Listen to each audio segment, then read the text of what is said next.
आप क्रिकेट अच्छा खेलते हैं, अच्छी बल्लेबाजी भी करते हैं और हर बल्लेबाज एक एक खास गेंदबाज की खूब पिटाई भी करता है। तो आपके लिए वो कौन गेंदबाज है जिसके बॉल को आप खूब धोते हैं फील्ड में? धोते हैं या धोना चाहते हैं? धोते भी है और धोना भी चाहते हैं। या धोया हो किसी को? अयाज खान। अयाज खान को? अयाज भाई मुझे बॉलिंग करते हैं तो मुझे लगता है कि मैं कितना दूर मार दूं। और मैं मारता भी बहुत हूँ। कई बार मैं मारने में आउट भी हो जाता हूँ। लेकिन अयाज भाई की मैं खूब पिटाई करता हूँ। ओके। अगला क्वेश्चन। जैसे कि शुभी शर्मा जी ने इससे पहले शो में बोला था कि वो आपको जब पहली बार देखी तब वो सोची कि आप उनको उठा पाएंगे या नहीं। तो जी। आप तो सेना में थे, तो आपको एकदम हट्टा कट्टा होना चाहिए, तो आप इतने पतले दुबले क्यों थे उस समय? इसलिए क्योंकि मैं सेना में भी अंडर एज में चला गया था। मैं बहुत कम एज 16 का साल था। की उम्र में? नहीं, 18 साल कौन सी की उम्र। उम्र में? 18 साल। 18? जी। तो मैं उस समय हम्म। बहुत पतला था। और वो भी कहानी बहुत जबरदस्त है कि जब हम लोग मैं पहली फिल्म कर रहा था, चलनी के चालल दुल्हा। और उसमें अजय सिन्हा जी जो हमारे डायरेक्टर थे, वो कास्टिंग कर रहे थे लड़कियों को, बहुत सारी लड़कियों को देखे थे। और जब सुभी जी आई तो ये मुझे बोले कि भैया आज एक लड़की आ रही है, देखते हैं, अच्छी है, डांसर बहुत अच्छी है, तो आज शायद फाइनल कर लेंगे। तो मैं बोला ठीक है। सुभी जी आई, मुझे लगता है डांस क्लास वगैरह से आई थी सुभी जी। और बात की। और अजय भैया बोले कि ठीक है भैया, एकदम फाइनल ये लड़की ओके। तो मैं इनका एक्चुअली स्क्रिप्ट पढ़ा हुआ था। स्क्रिप्ट में पूरी स्क्रिप्ट में बहुत बार उठाना था, उठा के यहाँ तक कि भागना भी था। उनको उनका हाथ कट जाता है, बहुत सारा ब्लड निकल जाता है, तो उठा के भागना भी था। तो मैं बोला कि ओके। भैया बाकी तो ठीक है, लड़की तो ठीक है, थोड़ा मोटी नहीं है। एक्चुअली लड़कियां मोटी नहीं है, आप लोग कुछ ज्यादा ही पतले होते हो। करेक्ट। नहीं, मुझे उस समय मैंने यही डायलॉग उनको बोला। बोले अरे भैया चलेगा। तो मैं बोला कि ठीक है। लेकिन थैंक गॉड कि मैं मूवी में इतनी बार उनको उठा के भागा हूं, लेकिन मैं कभी गिरा नहीं। ओके। नहीं यार, ये और ये फिल्म प्रॉब्लम खत्म। था। फिल्म खत्म होते होते और पतला हो गया, उठा उठा के।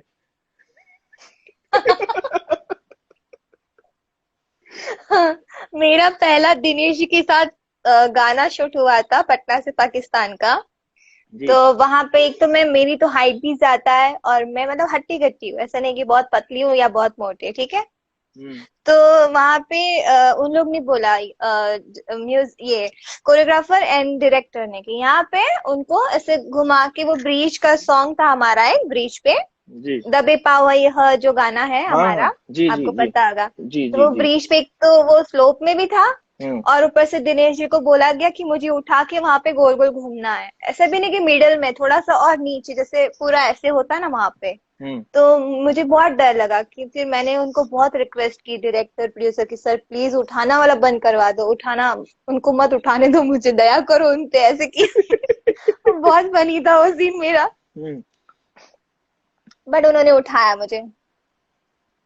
मतलब आप दोनों भाई मतलब पतले दुबले लगते हो लेकिन हट्टे कट्टे हो। रिसेंटली मैं फिल्म अभी बंसी बिरजू कर रहा था जिसमें आप आई थी। दिनेश जी लिख रहे हैं, शुभी बेचारी आज तक डाइट पे। ये तो है। सुबी जी और मनोज टाइगर जी, मुझे लगता है कि मैं जब से मिला हूं तब से डाइट पे हैं। डाइट। हाँ, जब से। मनोज जी ने 14 kg वेट लॉस किया है, उन्होंने बताया मुझे। वो जब मिलते हैं तब बताते हैं भैया मैंने 10 किलो कम किया है, भैया मैंने 12, दिखते तो वैसे ही हैं। ऐसा है क्या? मैं तो पिछले 15 साल से देख रहा हूँ। ओके। अगला सवाल। आपके बारे में एक किस्सा सुना जाता है कि आप एक फिल्म की शूटिंग कर रहे थे और उसी दिन, उसी सीन में आपको किस करना था किसी किसी एक्ट्रेस को, और सामने आपके बड़े भाई बैठे थे, जिसके चलते आपको बहुत परेशानी हुई थी। वो किस्सा बताना चाहेंगे और कौन सी मूवी थी वो? उसके पहले मैं बताना चाहूंगा, भैया लिख रहे हैं स्टील बॉडी दोनों भाई। शोभी जी का गुस्से वाला आया है मुझे। ये फनी इंटरव्यू हो रहा है। किसका हमारे गुस्से वाला आ हमारे रहा है? कम शोभी का। अरे यार सुभी जी, आप मोटी नहीं थी, मैं पतला था। वही तो काजल जी ने बताया, मैं पतला था। आप पिटाई होने वाली है मैं आपकी। जरूरत से ज्यादा पतला था। पिटाई हो जाएगी अब तो। किस करने वाला? अच्छा, हाँ, फिल्म मुझे लगता है कि आप जिसकी बात कर रही हैं वो फिल्म दिल थी, हम्म। जिसमें पाखी जी मेरी हीरोइन थी। और अच्छा। उस फिल्म का भी किस्सा बहुत मजेदार है। मैं, पाखी जी मेरी हीरोइन थी, और सीन होता था या गाना होता था तो मुझे बोलती थी, आजा बेटा, आजा बेटा। आजा बेटा। ओह गॉड। ये तो बहुत फनी मुझे है क्या? मुझे लगता है कि पहली हीरोइन होंगी कोई की जो हीरो को बोलेंगे आजा बेटा।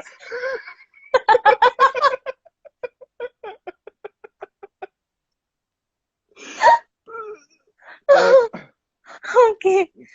तो वही किस्सा था। तो वो जब सीन होना था, किस होना था, तो भी उस समय हम लोग, भैया भैया भी थे वहां पे। तो हाँ। वही किस्सा है। आजा बेटा। ओके बेटा। अगला सवाल। आप निरहुआ जी की फिल्म ही अधिकांश प्रोड्यूस करते हैं, तो क्या ये सोचकर कि घर का पैसा घर में ही रह जाएगा काम करते हैं, ये सोच के क्या आप?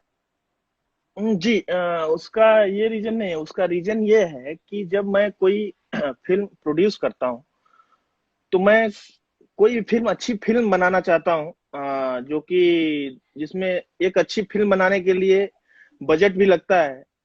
तो अगर या मैं, भैया होते हैं उस फिल्म में, तो मुझे ये सोचना नहीं होता है कि फिल्म का बजट कितना जाएगा या कितना होगा, क्योंकि मुझे वो बाद में सोचना होता है कि भैया को कितना बचेगा। और हम्म। तो वहीं मैं अगर दूसरे, अगर हीरो के साथ अगर काम करूंगा, तो फिर मैं उस बजट में बच जाऊंगा कि मुझे इतने में ही बनाना है। और जब मैं इतने में ही बन जाऊंगा तो फिर मैं शायद अच्छा काम नहीं कर पाऊंगा। इसलिए मैं भैया के साथ करता हूँ, क्योंकि मुझे बजट में बहुत खुलापन मिलता है, मुझे करने को मिलता है।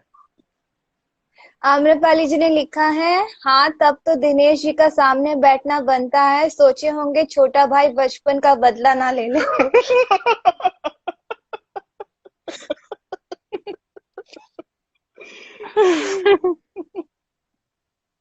सही है बाबा।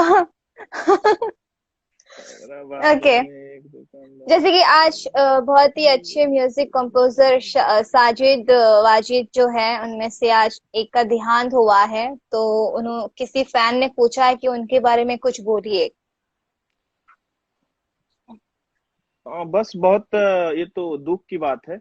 और 2020 हम लोग के लिए बहुत ही खराब है, क्योंकि आप देख ही रही हैं कि पूरी दुनिया में लोग, मतलब एक बीमारी आई जिसकी वजह से सब लोग परेशान हैं। और हमारी इंडस्ट्री का भी बहुत इससे नुकसान हुआ है। बॉलीवुड से भी बहुत नुकसान हुआ है। हमारी भोजपुरी इंडस्ट्री से भी बहुत लोग गए हैं। तो बस बहुत दुखी हूँ। और मैं उनके परिवार के साथ, मेरी संवेदनाएं हैं। ओके। अगला सवाल। आप आज आप बहुत ही प्रसिद्ध प्रोड्यूसर बन चुके हैं, तो क्या आने वाले दिनों में बॉलीवुड या किसी और भाषा के फिल्मों में अपना कदम रखेंगे एज अ प्रोड्यूसर? देखिए, बिल्कुल रख सकते हैं, क्योंकि आप अगर कोई, अगर अच्छा काम करना चाहते हैं तो उसकी कोई लिमिट नहीं होती है। पहले तो मैं भोजपुरी में ही और अच्छी फिल्में बनाना चाहूंगा। जित अभी तक जो बनाया हूं, मैं अपने हिसाब से अच्छी बनाया हूं। और भोजपुरी इंडस्ट्री में ही और अच्छी फिल्में मैं बनाना चाहता हूं। और अगर मुझे मौका मिला, उस लायक मैं बना, या मुझे ऐसा बजट मिला कि मैं बॉलीवुड की भी फिल्में अगर कर सकता हूं, तो मैं जरूर करूंगा, निश्चित तौर पे। ओके। परवेश लाल, आदित्य ओझा, विक्रांत सिंह, आप तीनों बहुत अच्छे दोस्त थे, तो क्या आप तीनों कभी साथ में थ्री इडियट्स जैसी मूवी लाएंगे होम प्रोडक्शन से अपने? हाँ बिल्कुल लाएंगे, क्योंकि मैं खुद चाहता हूँ, अभी बंसी बिरजू आई है, मैं जिसमें कि मैं और आदित्य एक रियल जो हम लोग हैं उस टाइप का कैरेक्टर हम लोग का दिखेगा। वो आप आई थी गाना करने, आपने देख ही लिया होगा। बंसी बिरजू। बंसी बिरजू। तो फ्यूचर में भी हम लोग, मैं चाहूंगा कि थ्री इडियट्स उसमें ही आए। विक्रांत की कमी थी बस थ्री इडियट में। नहीं, इसमें विक्रांत जी भी थे एक्चुअली, वो विद्या अभी सीरियल कर रहे थे तो उसमें वो व्यस्त हो गए थे। अच्छा। नहीं तो प्लानिंग ओके। ऐसा ही था कि तीनों लोग होंगे, लेकिन वो व्यस्त थे तो फिर हम लोग बोले कि चलो इस बार हम लोग दो लोग करते हैं। लेकिन नेक्स्ट टाइम निश्चित हम्म। तौर पे मैं खुद करना चाहता हूँ कि एक फिल्म में तीनों लोग आए।